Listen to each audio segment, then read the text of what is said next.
Okay. तो देखिए in this session we will see strain energy, okay, and various types of load we will also see. That types of load means the gradual loading, you know, sudden loading, impact loading, तो उसके कारण क्या effect आते हैं, ठीक है? उसके कारण फिर हम लोग स्ट्रेस देखेंगे, एलोंगेशन निकालेंगे, स्ट्रेन एनर्जी निकालेंगे, तो सारा चीज़ आपको इसमें करना है। तो बेसिकली सब कुछ मिलके कहाँ पे आएगा? स्ट्रेन एनर्जी पे। तो हर मतलब लोड कंडीशन के लिए आपको स्ट्रेन एनर्जी निकालने आना चाहिए। जैसे आपको एलोंगेशन निकालने आ रहा था, आपने एलोंगेशन को क्या किया था? सिंपली जो है समेशन करके आपने एलोंगेशन निकाला था, याद है? Principle of superposition yes sir. Yes sir. सुना है? तो प्रिंसिपल ऑफ सुपरपोजिशन में हम लोग क्या करते थे? हम लोग एनर्जी को सॉरी जो एलोंगेशन आता था उसको सब बार का अलग-अलग करके भी जोड़ के निकाल लेते थे। तो एक कंपाउंड बार भी दिया रहता तो हम लोग इसको एलोंगेशन निकाल लेते थे। सो इन प्रेजेंट यूनिट हम लोगों को क्या करना है कि स्ट्रेन एनर्जी निकालना है इन अ लोडेड बार, ठीक है? जिसमें लोड लगा हुआ रहेगा और उसको आपको निकालना है। तो लोडिंग्स जो है वो डिफरेंट टाइप की लोडिंग्स यहाँ पे यूज़ किए जा रहे हैं। इसको आपने पहले भी देखा होगा, ग्रेजुअल लोडिंग की बात करें, जो अभी तक हम लोग पढ़ते आ रहे हैं that is the gradual loading. जो भी लोडिंग आप देख रहे हैं, shear stress, shear force, bending moment diagram, ये सब सारे बनाए आपने, सब ग्रेजुअल लोडिंग की कहानी थी। अब क्या है कि उसमें अब कुछ सडन लोड की बात आएगी। जैसे आपने सडन लोड का और इम्पैक्ट लोड का भी कुछ पढ़ा है यूनिट 1 में। तो मैंने आपको बोला था कि यूनिट 1 में जो आप पढ़े थे सडन लोड और इम्पैक्ट लोड, उसको एक बार आप रिव्यू ज़रूर कर लेंगे। ओके? तो बेसिकली यहाँ पे 3 तरह के लोड हैं, टाइप्स ऑफ लोडिंग की बात करें, तो 3 तरह के लोड हैं जिसको आपको पढ़ना होता है। तो एक तो आपको ग्रेजुअल लोडिंग है, जिसके कारण हम लोग जितना भी पढ़ रहे हैं अभी तक, वो ग्रेजुअल लोडिंग का केस पढ़ रहे हैं कि हम ग्रेजुअली कोई लोड उस पे आ रहा है, उसके कारण हम कोई स्ट्रेस निकाल रहे हैं, उसके कारण कोई भी जो पैरामीटर आप कैलकुलेट कर रहे हैं वो है। एक होता है सडन लोड, ठीक है? जो आपने देखा होगा जिसमें कोई हाइट फिक्स नहीं है, मतलब कहाँ से लोड अप्लाई होगा उसका कोई फिक्स नहीं है, सडन लोड उसको बोला जा रहा है। और इम्पैक्ट लोड में क्या है कि वहाँ पे एक हाइट फिक्स होता है, एक हाइट फिक्स रहेगा, वहाँ से इम्पैक्ट होगा एच हाइट से। तो अगर एच रहेगा तो आपको इम्पैक्ट हो गया और एच बराबर 0 रहेगा तो आपको सडन लोड हो जाएगा। ये आपने पहले भी देखा होगा। और ग्रेजुअल का मतलब क्या है? ये टाइम के साथ धीरे-धीरे ग्रेजुअली इंक्रीज़ करेगा, ठीक है? मतलब धीरे-धीरे ये इसका ग्राफ बढ़ेगा, सडन नहीं है। तो इसके बारे में हमें आज सडन लोड देखना सर है अप्लाई कि कैसे होगा फिर? सडन लोड अप्लाई कैसे करेंगे सर जब हाइट 0 है तो? तो सडन लोड केस हो सकता है, मान लीजिए कुछ कहीं सपोज किसी मटेरियल पे कुछ गिरा, मान लीजिए कोई वेट गिरा उस पे, ठीक है? उसको आप एच नहीं देख रहे हैं, आप डायरेक्शन नहीं देख रहे हैं, वो कहाँ से आएगा ये नहीं देख रहे हैं। तो ऐसा-ऐसा बहुत सारा मैकेनिज़्म है, मशीनरीज़ है, जहाँ पे सर क्या होता है कि हाँ, वेइंग इम्पैक्ट लोड का मशीन से केस कोई आता है। चीज़ मतलब कि वेट करना या फिर किसी लिफ्ट पे चढ़ना सर सडन लोड का एग्जांपल है। हाँ, हाँ, बिल्कुल हो सकता है, ठीक है? तो उसका मैकेनिज़्म जहाँ भी है, तो उसमें आपको सडन लोड का बहुत सारा अभी एप्लीकेशन दिखेगा, बहुत सारा एग्ज़ाम्पल मिल जाएगा। तो बेसिकली ये समझिए कि वहाँ पे कोई हाइट फिक्स नहीं है, जिसके कारण से हम लोग उसको सडन बोल रहे हैं। वो सडनली उस पे आएगा, जी। यस। जैसा कि उसके नाम से पता हमको चल रहा है। तो देखिए इसमें आपको बेसिकली इसकी कहानी हम लोग पहले ही कर चुके हैं कि लोडिंग जो है डिफरेंट लोडिंग्स क्या-क्या होते हैं, प्लस इसके कारण हम लोग स्ट्रेस पहले ही निकाल चुके हैं। तो एक बार हम लोग फिर से ओवरव्यू करने चलते हैं हम लोग यूनिट 1 की ओर। तो यूनिट 1 में चल के हम लोग देखते हैं कि हम लोगों ने वहाँ पे क्या पढ़ा था।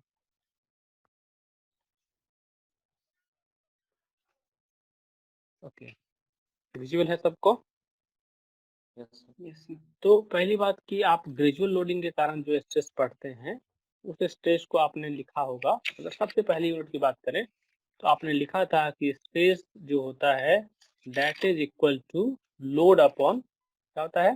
Cross section area. Area. Cross तो सेक्शन स्टैटिक्स एरिया। कंडीशन की बात करेंगे, ग्रेजुअल कंडीशन की बात करेंगे, तो ग्रेजुअल लोडिंग के केस में आपको जो फोर्स होगा, फोर्स अपॉन एरिया करके आप स्ट्रेस निकालते थे।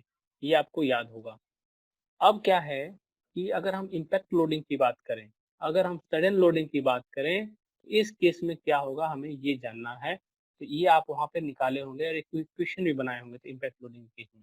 यस तो सर। एक आपने टॉपिक पढ़ा होगा axial stress due to impact loading, ये टॉपिक करके आपने एक पढ़ा होगा, ठीक है? तो इसमें हम लोगों ने क्या किया था कि हम लोगों ने इसमें माना था कि एक बार है, ठीक है? एल लेंथ का है, उसका क्रॉस सेक्शन जो है आपको ये माना था हमने, उसका लेंथ L माना था, और हमने ये माना कि वहाँ पे एक वेट है W, okay, this is the weight W, और ये H हाइट से इस पे गिरेगा, ठीक है, H हाइट से इस पे गिरेगा। तो हालांकि यहाँ पे H हमारा नोन है, ठीक है, इसलिए हम इसको बोल रहे हैं कि इम्पैक्ट लोड हो रहा, लोडिंग का कंडीशन है। तो इम्पैक्ट लोडिंग का ये कंडीशन है, ठीक है। जैसे आप बहुत सारा है मशीनरीज है जहाँ पे आप देखेंगे कि इस तरह की लोडिंग होती है कि बार बार जो पिस्टन वाला जो सिस्टम है वो एक हाइट से क्या होता है, पीछे से आया फिर उस पर लोड लगता है, तो पिस्टन का भी देखेंगे इस तरह का लोडिंग रहता है।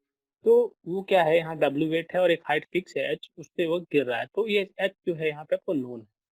तो लेट, अब हम लोग क्या करना था कि हमें निकालना था कि एक्सियल स्ट्रेस क्या होगा, डेट इज आपको निकालना था स्ट्रेस इसमें, ठीक है, इसमें स्ट्रेस कितना आएगा, जो ये स्ट्रेस आएगा वो कितना आएगा, वो आपको निकालना था, ये वाला स्ट्रेस। तो इसको निकालने के लिए हम लोग, अगर स्टैटिक कंडीशन रहता, सपोज सिर्फ और स्टैटिक कंडीशन रहता, कोई लोड उस पर रखा जाता, ठीक है, इंडिविजुअल लोडिंग कंडीशन रहता, तो हम लोग स्टैटिक कंडीशन में तो सिंपली लिख सकते थे W/A, ठीक है।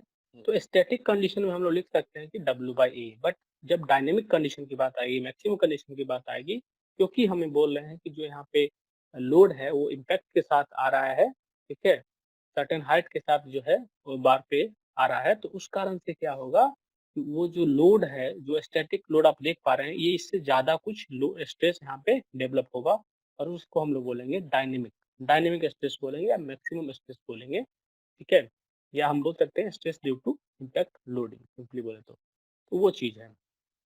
चलिए यहाँ पे एक चीज हम लोग और यहाँ एज्यूम किया था कि let just after impact maximum deformation is del max. तो जस्ट आफ्टर द इम्पैक्ट, जब भी इम्पैक्ट हुआ, जब वेट उस पर गिरा, तो जो डिफॉर्मेशन है उसको हमने मान लिया कि डेल मैक्स का डिफॉर्मेशन उसमें हुआ होगा, ओके। एंड मैक्सिमम स्ट्रेस जो वहाँ पे होगा उसको भी बोला गया है P max, small P max जो है उसमें मैक्सिमम स्ट्रेस भी डेवलप हुआ होगा जब उस पर वो गिरा है, ठीक है, एच हाइट से जब उस पर आया, तो उसको अपने मैक्सिमम जो स्ट्रेस उसको पी एक्स मान लिया, स्मॉल पी एक्स, और उसमें डिफॉर्मेशन मान लिया आपने डेल एम एक्स, ठीक है। अब हमने यहाँ पे क्या किया था, जो एनर्जी का थ्योरम है, ठीक है, कंजर्वेशन ऑफ एनर्जी का जो थ्योरम है वो लगाया था हमने कि लॉस इन पोटेंशियल एनर्जी, मतलब जो हाइट से जब आ रहा है ये कुछ भी चीज, उसमें देखते होंगे कि एक हाइट से जब कुछ नीचे आ रहा है, मतलब क्या हुआ, हाइट जो होता है किसी भी हाइट पे रहता है, तो उसका आपको देखते होंगे पोटेंशियल एनर्जी उसमें कुछ रहता है, अगर वो हाइट पे है तो एच हाइट है, तो एच हाइट के कारण क्या होगा, उसमें पोटेंशियल एनर्जी बनना होगा, जैसे वो नीचे आएगा, जैसे ही नीचे आएगा इस पे गिरेगा, तो ये लॉस हो जाएगा, जो पोटेंशियल एनर्जी था वो लॉस हो गया, ठीक है, हाइट क्योंकि खत्म हो गया, जीरो हो गया जब गिरा उस पे, इम्पैक्ट जब हुआ तो लॉस इन पी मतलब loss in potential energy is equal to gain in strain energy. तो आपने एक चीज पढ़ा था जो कि टफनेस से रिलेटेड था, कि नहीं होता है, जो आपका जो स्टील है या कोई भी कास्ट आयरन है, कुछ भी मेटल बार है, तो उसमें क्या होता है कि उसमें ये शक्ति होता है, जो टफनेस जो बोल रहे हैं कि एनर्जी को एब्जॉर्व करना, तो वो किस तरह की एनर्जी को एब्जॉर्व कर रहा है, तो एक्चुअली हो क्या रहा है कि उसमें स्ट्रेन आ रहा है, ठीक है, जब आप उस पे लोड लगा रहे हैं तो उसमें कुछ स्ट्रेन आ रहा है और वो उसको एब्जॉर्ब कर रहा है, उस एनर्जी को एब्जॉर्ब कर रहा है, तो वो जो एनर्जी उसमें हुआ, जो मानिए आप उस पे मैकेनिकल जो भी पोटेंशियल एनर्जी आप बोलो बोलो या ठीक है काइनेटिक एनर्जी के कारण उस पे लोड आया, एनर्जी आया, तो वो एनर्जी कन्वर्ट होके एक दूसरे फॉर्म में आ गया और वो स्ट्रेन एनर्जी के फॉर्म में आ गया, और वो स्ट्रेन एनर्जी की वहाँ हम बात करते हैं, टफनेस की आप बात कर रहे हैं, तो स्ट्रेन एनर्जी के फॉर्म में मेटल या बार में हमारा एनर्जी रहेगा। तो यहाँ पे क्या हुआ कि loss in potential energy will be equal to gain in strain energy. तो एनर्जी तो आपका कहीं पे बर्बाद नहीं हो रहा है, ये तो हम पहले से जान रहे हैं ये थ्योरम। तो जो एनर्जी है सिर्फ क्या हो रहा है, कन्वर्टिंग द जो उसका फॉर्म है उसको चेंज कर रहा है, मतलब पोटेंशियल एनर्जी से वो स्ट्रेन एनर्जी में आ गया। तो ये आपका ये बेसिकली उसका थ्योरम था। तो इसमें loss in potential energy equal to आपने बोला गेन इन स्ट्रेन एनर्जी, तो आप जो है वहाँ पे हम लोग इस फॉर्मूले को हमने सिंपली यूज कर लिया था स्ट्रेन एनर्जी का। तो आज हम लोग देखेंगे कि फॉर्मूला कैसे आया, इसको आज हम लोग ड्राइव जरूर करेंगे, ठीक है। बिफोर डेट हम लोग इसको देख लेते हैं कि हम लोग मान लेते हैं कि strain energy is equal to stress square upon 2 E into volume. तो ई क्या है यहाँ पे, इलास्टिक मॉडुलस, ओके, जो यंग्स मॉडुलस ऑफ इलास्टिसिटी है दैट इज ई, एंड जो स्मॉल पी आप देख पा रहे हैं दैट इज द स्ट्रेस, तो ये स्ट्रेस है, तो स्ट्रेस का square upon 2e into volume, volume of what, यानी जो बार आपको दिख रहा है उसका वॉल्यूम भी क्या हो जाएगा, a इंटू एल हो जाएगा, ठीक है, जो आपका लेंथ होगा उसको कर दीजिए। तो ये है स्ट्रेन एनर्जी, मतलब अगर हम इस फॉर्मूले इस इक्वेशन को जो हम इक्वेशन बनाना चाह रहे हैं इसको हम अगर लिखेंगे तो इस तरह से लिख सकते हैं, राइट। तो हमने लिखा था Yes. कि जो W है that is the weight, okay, W into H करके हमने लिखा था, जो हाइट उसका है। तो W एक्चुअली वेट है, वो मास नहीं है, वेट है, इसलिए नहीं फॉर्मूला याद होगा आपको, इसे mgs लिखते हैं, याद है। M into mg G मतलब है क्या तो होता है, वेट। तो ये mg है, तो h सिर्फ हमको मल्टीप्लाई करना है, वेट हमको पता है इसलिए हमको उसको h से मल्टीप्लाई करेंगे। तो h से मल्टीप्लाई कीजिए, लेकिन एक चीज और आपको ध्यान होगा कि जैसे ही उस पे इम्पैक्ट हुआ तो आपने देखा कि वहां पे एक डिफॉर्मेशन भी आया, और वो कौन सा डिफॉर्मेशन कितना आया, डेल मैक्स। तो डेल मैक्स का डिफॉर्मेशन भी तो आया है, तो एच प्लस डेल मैक्स का डिफॉर्मेशन, हमने वो भी चीज देखा कि डेल मैक्स का डिफॉर्मेशन को भी कंसीडर करना पड़ेगा। मतलब ये मानिए इतना कुछ डेल मैक्स आ गया होगा इसमें, सपोज ये जो लेयर ऊपर दिख रहा है आपको, ये क्या होगा, कॉम्प्रेस हो गया होगा, कॉन्ट्रैक्ट हो गया होगा, शॉर्टनिंग आ गया होगा, तो यहाँ पे डेल मैक्स आपको कंसीडर करना पड़ेगा एच के साथ। तो इसलिए हम लोग लिख रहे हैं H plus del max, W into H plus del max हमारा लॉस हुआ पोटेंशियल एनर्जी का। गुड, ठीक है।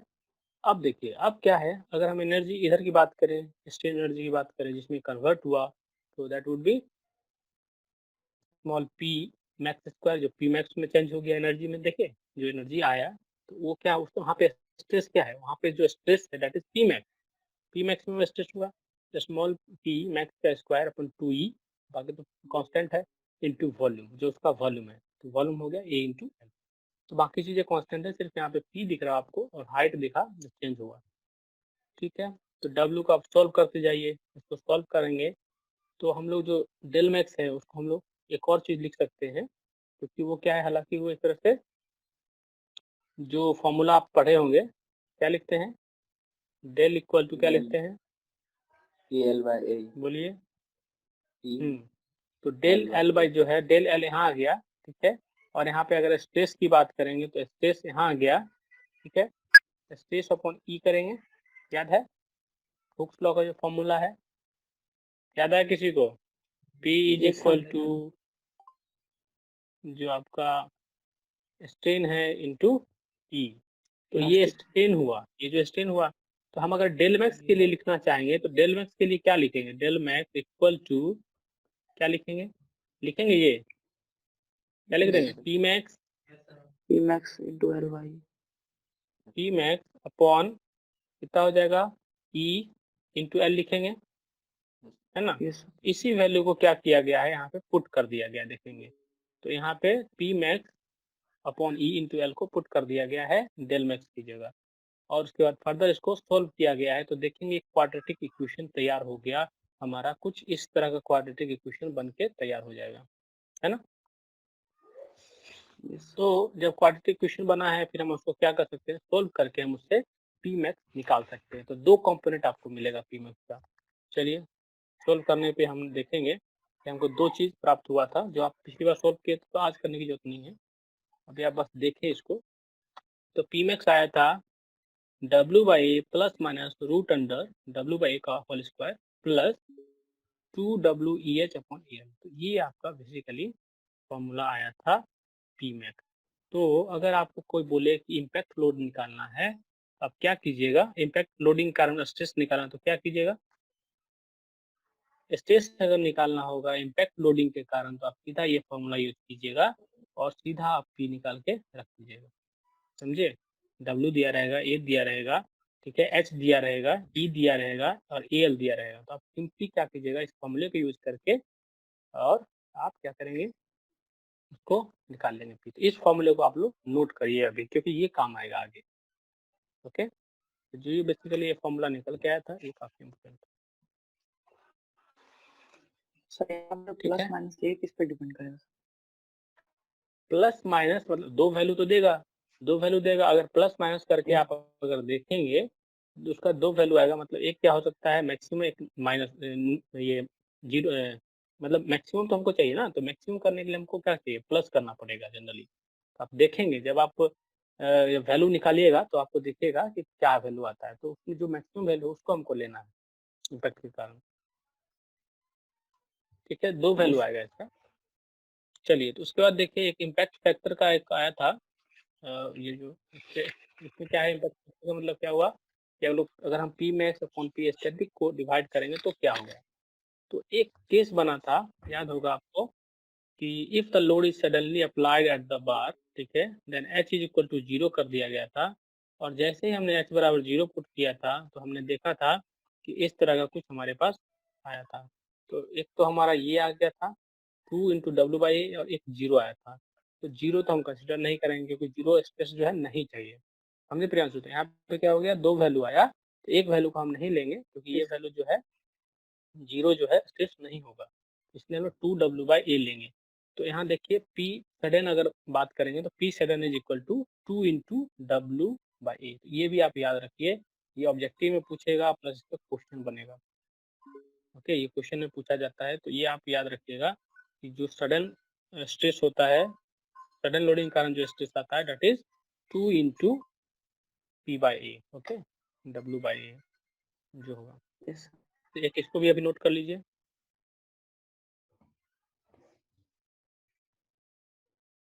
ठीक है, इसका मतलब ये हुआ that means in case of sudden loading the stress is double then the stress in static condition. तो ये बेसिकली आपका एक पीछे का था, हमने देखा। और इससे हम लोग को दो चीज ध्यान में रखना है कि सडन लोडिंग कैसे निकालेंगे और इम्पैक्ट लोडिंग कैसे निकालेंगे। इम्पैक्ट लोडिंग कारण स्ट्रेस कैसे निकालेंगे और सडन लोडिंग कारण कैसे निकालेंगे। तो सडन लोडिंग कारण हमने 2 से मल्टीप्लाई कर देना है पी बाई ए को।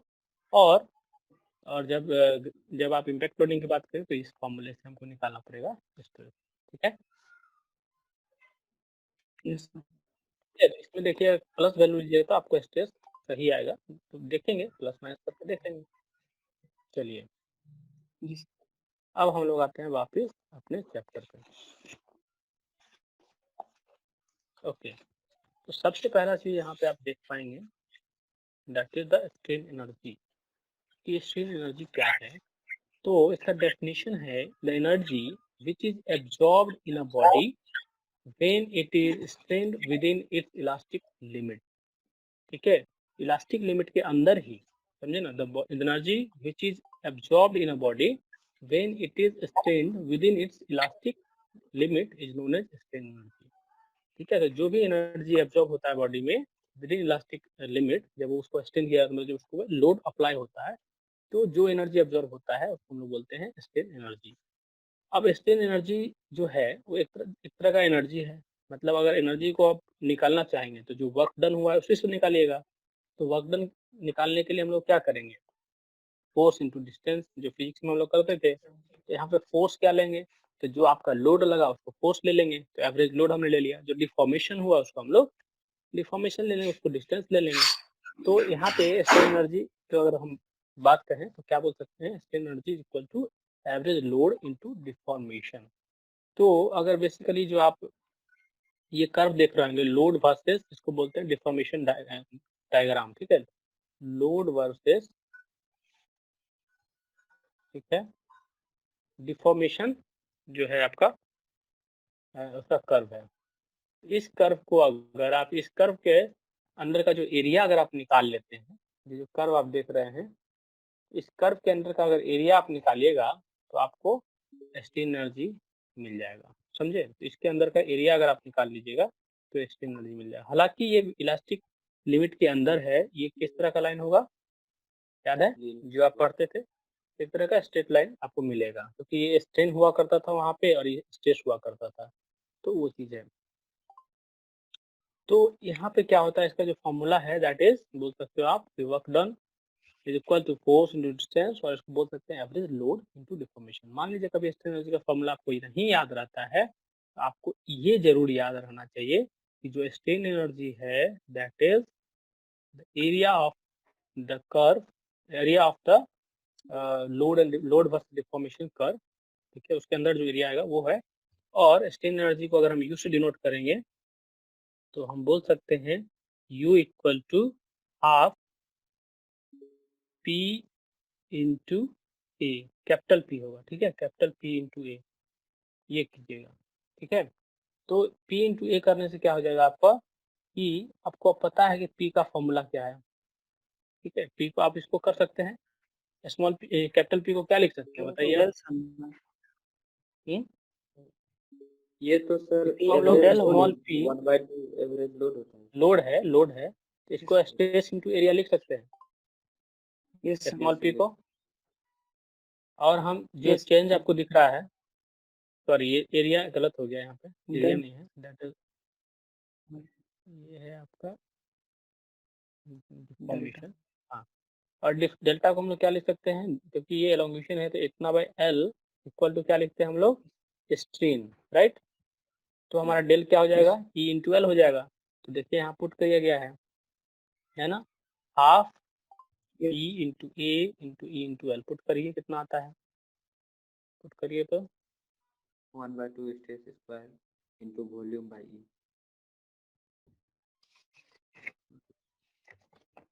सब लोग करिए, कॉपी में करिए इसको।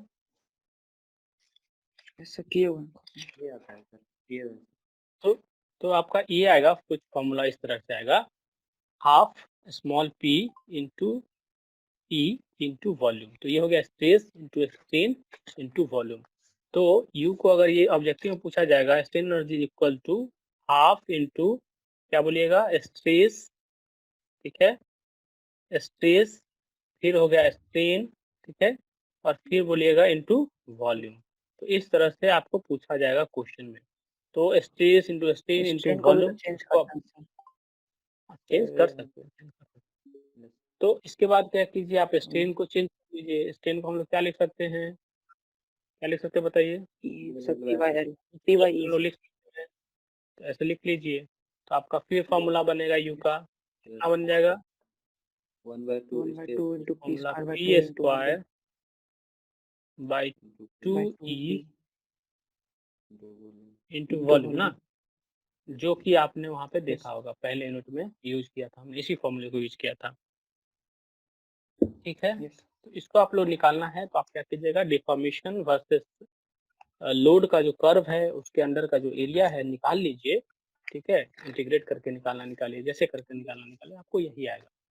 तो क्योंकि हालांकि वो कर्व जो होता है स्ट्रेट लाइन होता है, तो उसके अंदर कर्व जो है आप आराम से ट्रायंगल का एरिया जो होता है ना, नहीं होता है हाफ इंटू Yes. उसका जो Base into base height. Into height कर दीजिएगा, बस हो गया, वही चीज़ है। तो वही फॉर्मूला यहाँ लगाया गया है, हाफ इंटू पी ये हो जाएगा, और ये आपका जो एच का मतलब हो गया जो डिफॉर्मेशन हो गया, या ये बेस है तो ये हाइट है, ठीक है, समझ गए चीज़। Yes. याद रह जाएगा, बहुत आसान है, ये याद रह जाता है, इसको याद करने में कोई ज़्यादा दिमाग नहीं लगा। तो बेसिकली हमारा जो स्ट्रेन एनर्जी आ गया, दैट इज यू, वो आ गया। एक और टर्म आता है, उसको हम लोग बोलते हैं मॉडुलस ऑफ रेजिलेंस। तो मॉडुलस ऑफ रेजिलेंस का अगर डेफिनेशन आपको देखना है तो ये क्या है, this is just the strain energy per unit volume. मतलब अगर हम इसको वॉल्यूम से डिवाइड कर देंगे, यू को भी से डिवाइड कर देंगे वॉल्यूम से, तो हमारा जो मॉडुलस आएगा, जो भी आएगा इक्वेशन, उसको हम लोग बोलेंगे modulus of resilience. Modulus of resilience कितना हो जाएगा, Resilience क्या है यहाँ पे? रेजिलियंस का मतलब उसका टर्म दिया गया है आपको, ठीक है। ये भी रिलेटेड टू स्ट्रेन एनर्जी हुआ, ठीक है, कितना स्ट्रेन एनर्जी उसमें स्टोर होगा, ठीक है, किसी भी स्ट्रेन बॉडी में, उसी से रिलेटेड चीज है, ठीक है। तो आप स्ट्रेन एकदम एनर्जी इलास्टिक मॉडुलस, आ गया। हाँ इस तरह से उसको बोल सकते हैं। तो कहने का मीनिंग ये है कि जैसे आप लोग इलास्टिसिटी मॉडुलस निकालते थे, उसी तरह से एक मॉडुलस हमने तैयार किया, मॉडुलस ऑफ रेजिलियंस। तो resilience is related with strain energy, ठीक है। तो यहाँ पे क्या है आपका, strain energy per unit volume is modulus of resilience. तो इसको हम लोग इस तरह से लिख सकते हैं, यू बाय वॉल्यूम, और बाकी जो आपका इस तरह से आएगा। तो फॉर्मूला हमारा क्या हो जाएगा इसका, अगर हम लोग स्पेस में लिखें तो Stress into आपको बनेगा strain upon P square upon 2e, ये आपका हो गया, आपको मॉडुलस ऑफ रेजिलियंस हो जाएगा। तो इसमें जो स्ट्रेस है, दैट इज जो स्ट्रेस यहाँ आया था, हमारा जो स्टैटिक कंडीशन का स्ट्रेस है उसको लेंगे, ठीक है।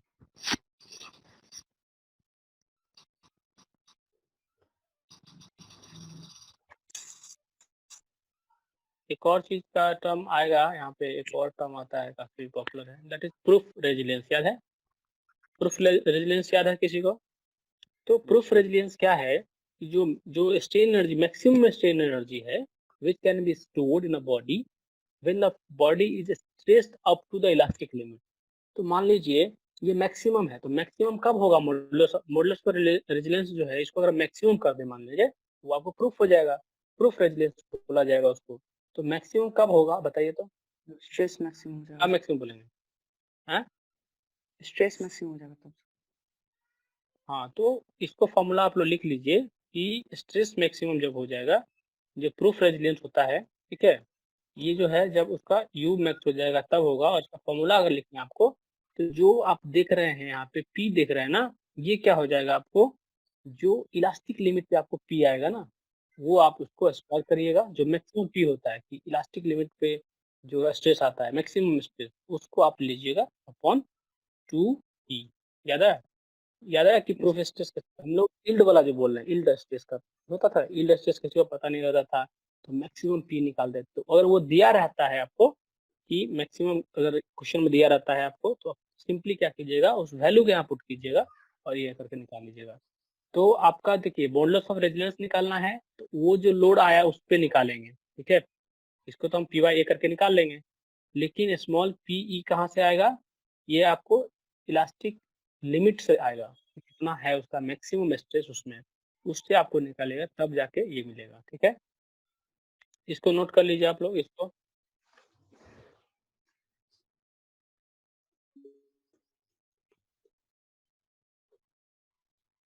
कर लीजिए। ठीक है, आगे बढ़ते हैं हम लोग। अब पूछा जा रहा है कि स्ट्रेन एनर्जी, ये केस 1 बनाइए, इसको लिखिए केस 1, राइट, इसको लिखिए केस 1। इस पे क्वेश्चन बनेगा, अब जो अभी आप पढ़ेंगे इससे क्वेश्चन सब न्यूमेरिकल आएगा। तो case 1 is strain energy stored in a body when the load is gradually applied. जब लोड ग्रेजुअली अप्लाइड किया जाएगा किसी भी बार पे, ठीक है, ऐसा पुल हमने अप्लाई किया, पी इधर, पी इधर। तो ग्रेजुअल लोडिंग का केस आपको समझ में आता होगा, जब आपने यूटीएम पे टेस्ट किया था, याद है? कैसे लोड अप्लाई किया था वहाँ पर? ग्रेजुअली लोड अप्लाई किया था।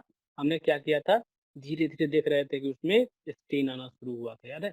तो उसको हम लोग बोले ग्रेजुअल लोडिंग। तो ग्रेजुअल लोड अगर केस, तो उस कंडीशन हमारा जो स्ट्रेन एनर्जी होगा वो कितना होगा, ये बोला जा रहा है, ये पूछा जा रहा है, ये क्वेश्चन आएगा आपसे।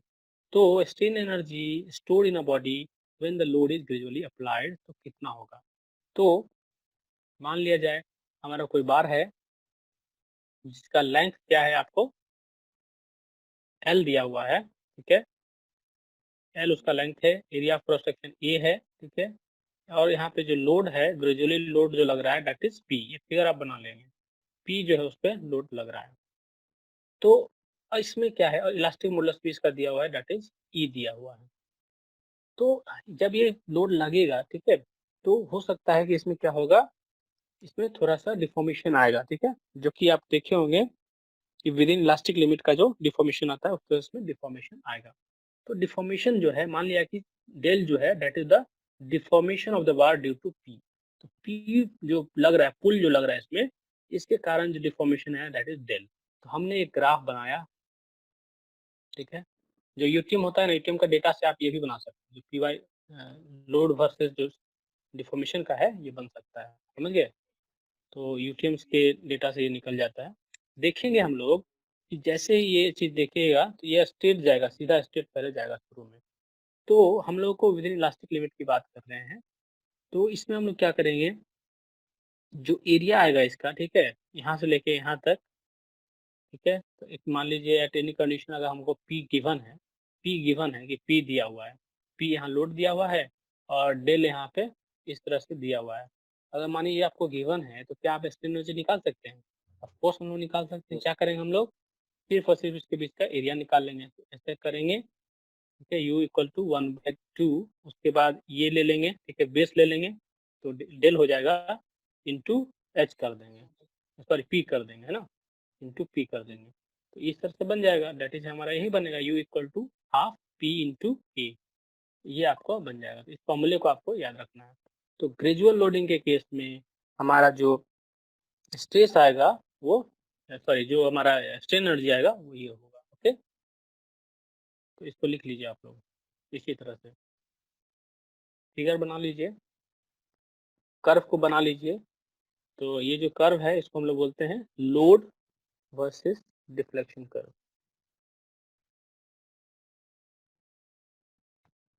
सब लोग इसको कॉपी में कर लेंगे, यस ठीक है। आगे बढ़े क्या? यस सर, बढ़िया। ऐसे तो नोट्स नहीं है ना, नोट्स में तो हर चीज है, आप देखिएगा, ठीक है। चलिए अब क्या है, अगर हमारा जो वॉल्यूम है, वॉल्यूम का अगर पुट कर लीजिएगा आप इसमें, तो AL पुट कर सकते हैं, तो AL यहाँ पुट कर दीजिए, तो आपको इस तरह से बन जाएगा फॉर्मूला। तो अगर बेसिकली फॉर्मूला की बात करें तो इस तरह का मैंने बोला अभी आपको कि half space into steel into volume, ये पूछा जाएगा आपको। तो बहुत सारा फॉर्म है ना, इसलिए कभी कभी आपको कंफ्यूजन के लिए पूछा जाता है, तो आप कहीं कहीं भूल जाइएगा, मिस्टेक कर दीजिएगा, तो वो चीज़ है, हो जाता है कभी कभी, ठीक है। आइए अब देखते हैं हम लोग इसको और फर्दर, इसको डिजोल्व किया गया, तो ये पे जो फॉर्मूला बन के आया दैट इज दिस। तो ये आपने पहले भी निकाला था, तो ग्रेजुअल लोडिंग का केस हमने निकाल रहे थे, तो ये हो गया। मॉडुलस ऑफ रेजिलेंस की बात करें, U/V करके हमने ये निकाल दिया, ठीक है। तो U निकल गया, मॉडुलस ऑफ रेजिलेंस निकल गया, तो ये दोनों को आपको याद रख लेना है। क्लियर है? यस याद नहीं भी रहेगा तो भी आप निकाल सकते हैं, half P into del deformation, बस उतना याद रहना चाहिए, सब आप कर सकते हैं, ठीक है। अब आता है दूसरा केस, सेकंड केस लिखिए, that is strain energy stored in a body when the load is, क्या करेंगे, ठीक है। इसमें हम लोग को सिंपली क्या करना है कि जैसे आप जानते थे कि in case of sudden load the stress is equal to sigma is equal to 2 into P by A, याद है? 2 इंटू पी बाई ए, मतलब जो आपका स्ट्रेस आता था in sudden loading is double then the load, sorry, stress that comes in gradual loading case. तो gradual loading के case में जो हमारा पी बाई ए आता था, यहाँ पे हम उसको 2 से मल्टीप्लाई कर रहे हैं, 2 से मल्टीप्लाई करके उसको निकाल ले रहे हैं स्ट्रेस को। और जैसे ही हम सिग्मा निकाल लेंगे तो सिग्मा हमारा हो जाएगा 2 इंटू पी बाई ए, और फिर इसी सिग्मा का यूज करके हम लोग फर्दर जो स्ट्रेन एनर्जी का फॉर्मूला है फिर उससे निकालेंगे। तो बाकी सब कुछ सेम रहेगा, ओके, बाकी सब कुछ सेम रहेगा, और सिंपली हमको क्या करना है, सिग्मा चेंज होगा, सिग्मा निकालना है। समझ में आया सबको? आगे सर। मतलब कुछ नहीं करना है, आपको सिर्फ और सिर्फ स्ट्रेस निकालना है ड्यू टू सडन लोड। तो stress due to sudden load is equal to 2 into P by A, ठीक है। 2 इंटू पी बाई ए करके हम लोग स्ट्रेस निकाल लिए, और जैसे ही हम लोग स्ट्रेस निकालेंगे और हम लोग इसको क्या करेंगे, फिर फर्दर जो आपका स्ट्रेन एनर्जी का फॉर्मूला है, मॉडुलस ऑफ रेजिस्टेंस का फॉर्मूला है, सब उसमें पुट करेंगे और हमारा ये निकल के आ जाएगा। समझ गए सब लोग? समझ गए ना? तो ये ज़्यादा मुश्किल नहीं है, और भी आसान है। आपको दो चीज़ बड़ी आसान है, जो ग्रेजुअल लोडिंग का है उसका स्ट्रेन एनर्जी निकालना आसान हो गया, जो आपका strain energy body suddenly apply हुआ लोड को, तो भी आपको समझ में आ गया होगा। 2 से मल्टीप्लाई करेंगे, स्ट्रेस निकल जाएगा, उससे हम लोग निकाल लेंगे। क्लियर है ये चीज़?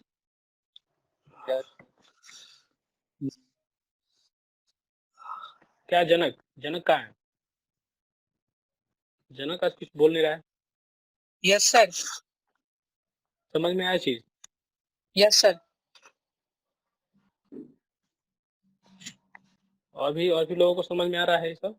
प्रिंस, आगे ठीक है। Yes sir. चलिए, तो अब हम लोग कहाँ चलते हैं, अब हम तीसरा केस देखते हैं, और वो केस आपका क्या है, जब भी लोड इम्पैक्ट के साथ अप्लाई होगा उस केस में हमारा स्ट्रेन एनर्जी क्या होगा। तो ये आपका केस थर्ड है, ठीक है, केस थर्ड इसको कर लीजिए। तो strain energy stored in a body when the load is applied with impact. तो जब इम्पैक्ट के साथ लोड अप्लाई होगा, जहाँ पे एच दिया रहेगा आपको क्वेश्चन में, तो उस केस की बात है। मानिए जब क्वेश्चन में आपको एच दिया रहेगा तो समझ जाए कि इम्पैक्ट लोडिंग का केस है, जब एच नहीं दिया रहेगा समझिए कि सडन लोड पूछा जा रहा है, ठीक है। तो आप देखिए, इन केस ऑफ इम्पैक्ट लोडिंग आप जानते हैं कि सिग्मा इज इक्वल टू, याद है, P by A plus minus root under P by का whole square plus 2 P H upon A L,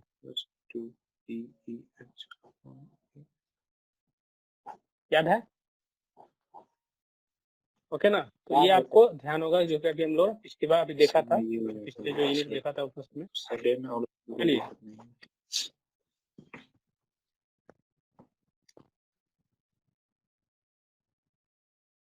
ठीक है, तो इसको अभी क्या करना है आपको, जब सिग्मा निकालिएगा तो आप लोग सिग्मा यहाँ से निकालिएगा। तो इसमें मान लीजिए इसको फर्दर सोल्व कर लेंगे इस फॉर्मूले को, तो देखिएगा कि इसको सोल्व करके इस फॉर्मूले को इस कंडीशन में ले आ सकते हैं हम लोग, जो नीचे आपको दिख रहा होगा। ऐसे भी लिख सकते हैं क्या इसको ऐसे, देखिए तो ये जो है इस तरह से। सर पी वाई को कॉमन ले लीजिए। हाँ, पी वाई को कॉमन लीजिए तो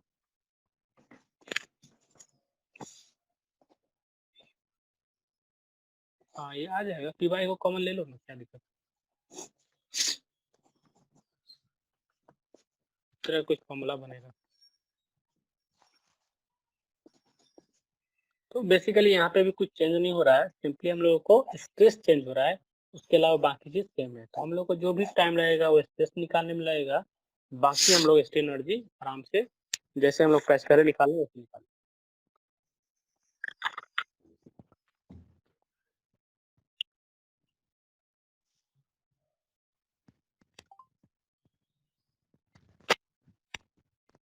समझ में आया चीज? Yes sir. तो इसमें हम लोग को पुट करना होगा। चलिए क्वेश्चन बनाएंगे, आपको सब क्लियर हो जाएगा प्लस माइनस का खेल क्या है। उसके बाद जब आप सिग्मा निकाल लीजिएगा इस फॉर्मूले से, तो सिग्मा जब निकल जाएगा तो हम लोग को फिर अब क्या करना होगा, इसमें पुट करना होगा जो आपका स्ट्रेन एनर्जी का फॉर्मूला, उसमें खाली पुट कर दीजिए। ठीक है, ठीक है। किसी को डाउट है इसमें क्या?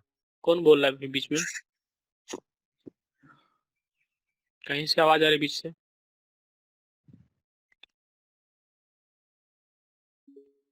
ठीक है, तो क्यों ये हो गया। तो इस तरह से आप क्या करेंगे, इस फॉर्मूले को यूज करके हम लोग इम्पैक्ट के केस में निकाल लेंगे। यहाँ पे आपको सब कुछ पता होगा, सब नोटेशन का क्या मीनिंग है, ए का क्या मीनिंग है, ई क्या है, एच क्या है, एल क्या है, पी क्या है, सब पता है आपको, है ना? ओके, तो आप लोग सिर्फ यहाँ से ये निकाल सकते हैं। एक और चीज जो है, अगर नोट लिखना है तो नोट लिख सकते हैं, तो नोट करके कभी कभी ये क्वेश्चन ऐसे भी आता है, जैसे मान लीजिए डेल को अगर हम लोग लिखना चाहेंगे, जैसे होता है ना हाफ इंटू क्या लिखते हैं,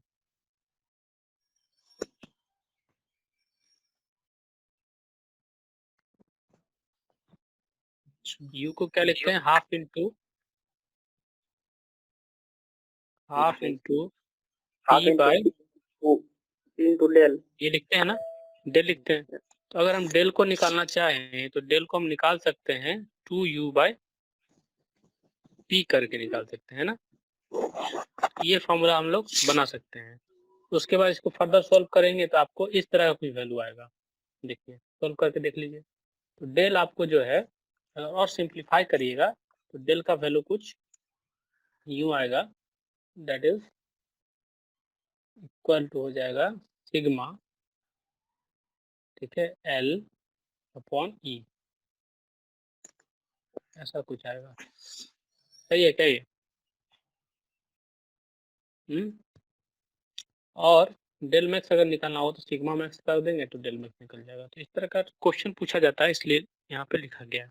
मान लीजिए आपको स्ट्रेन एनर्जी दिया हुआ है, लोड दिया हुआ है, पूछा मैक्स लो ये तो निकल जाएगा। आपको स्ट्रेस दिया हुआ है, लेंथ दिया हुआ है, ई दिया हुआ तो निकल जाएगा उस तरह। ठीक है, इसको लिख लिया आप लोग। क्या अभिषेक हो गया ये?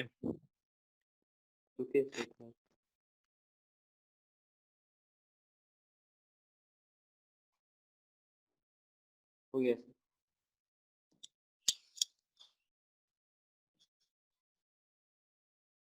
बाकी सब लोग कर लिए इसको? यस सर, हो गया। ठीक है, नोट्स में भी है। एक और यहाँ पे आपको दिख रहा होगा, एक और चीज होता है कभी कभी काफी इंपॉर्टेंट, ये नोट जो आप दिख पा रहे हैं नेक्स्ट वाला दूसरा नोट, तो ये काफी इंपॉर्टेंट है ये चीज। तो व्हेन डिफ्लेक्शन, डेल जो दिख रहा है आपको, del is very small as compare to H.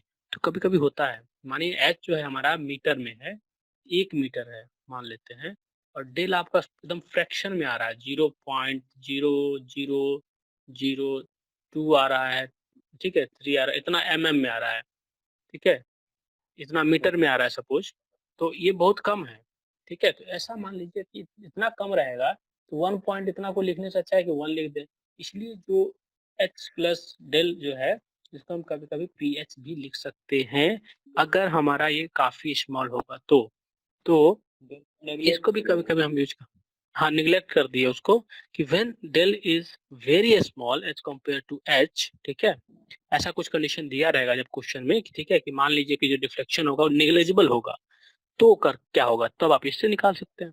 तो मान लिया कि हमारा डेल जो है वेरी स्मॉल होगा एज कम्पेयर टू एच, तो हम लोग कर सकते हैं जो वर्क डन होगा वो इस तरह से हम लोग लिख सकते हैं, और उस समय देखिएगा कि फॉर्मूला हमारा ये बनेगा। इसको भी आप नोट में कर लीजिए कि when del is very small as compare to H then work done is equal to P H. वहाँ हमने इसको निग्लेक्ट कर दिया, 0 पुट कर लिया, ओके, क्योंकि बहुत छोटा है इसलिए निग्लेक्ट कर रहे हैं सिंपली। और फिर हम लोग फॉर्मूला निकालेंगे तो सिग्मा इज इक्वल टू आ जाएगा √2e/ph/al। इसको भी लिख लीजिए।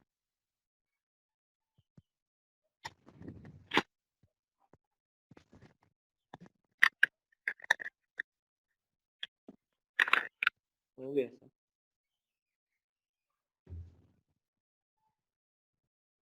ओके, ठीक है, इसको आप कर लीजिएगा। केस है। एक और चीज आप समझिए, एक और आपको लिखे केस, ठीक है, कि अगर आपको स्ट्रेन एनर्जी निकालना है, strain energy stored in a body of varying section, समझे, तो स्ट्रेन एनर्जी क्या है, एक तरह का स्केलर क्वांटिटी है, समझे। तो इसको क्या करते हैं, जैसे हम लोग एलोंगेशन निकालते हैं वैसे ही हम स्ट्रेस निकाल सकते हैं, सॉरी स्ट्रेन एनर्जी निकाल सकते हैं by simply doing algebraic sum of all the strain energy, ठीक है, जितना भी आपको यहाँ दिया रहेगा, वेरिंग सेक्शन में बॉडी दिया सबका आपने 1 2 3 करके सबका स्ट्रेस निकाला जैसे निकाल देते।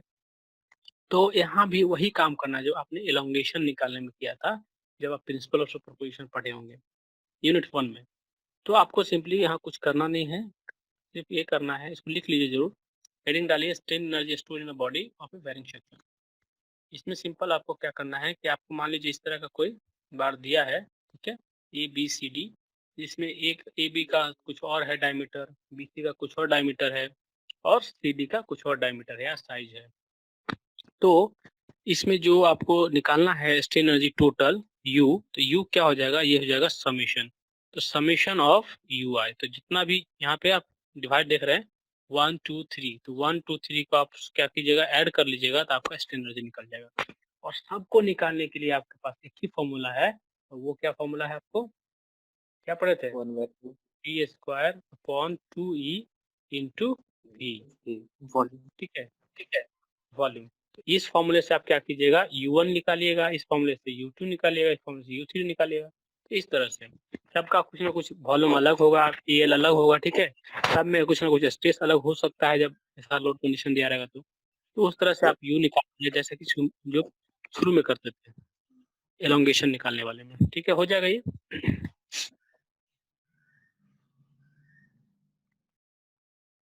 समझ में आया।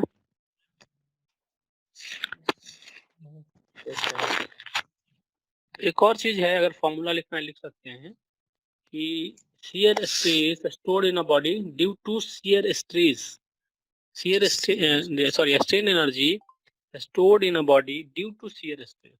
उस केस में क्या हो जाता है, जैसे जैसे आपको याद है, जैसे यहाँ हम लोग यहाँ स्ट्रेस लिख रहे हैं तो वहाँ क्या लिखेंगे, टॉ लिखेंगे, ये नॉर्मल स्ट्रेस है तो ये shear स्ट्रेस है। यहाँ पे हम लिख रहे हैं इलास्टिक मॉडुलस E, तो वहाँ लिखेंगे हम लोग G। ये क्या होगा, मॉडुलस ऑफ रिजिडिटी, याद है।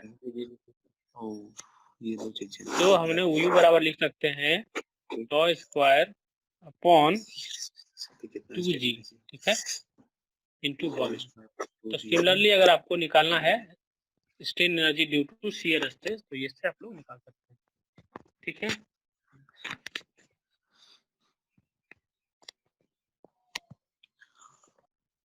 लिख लिया सबने। Yes sir.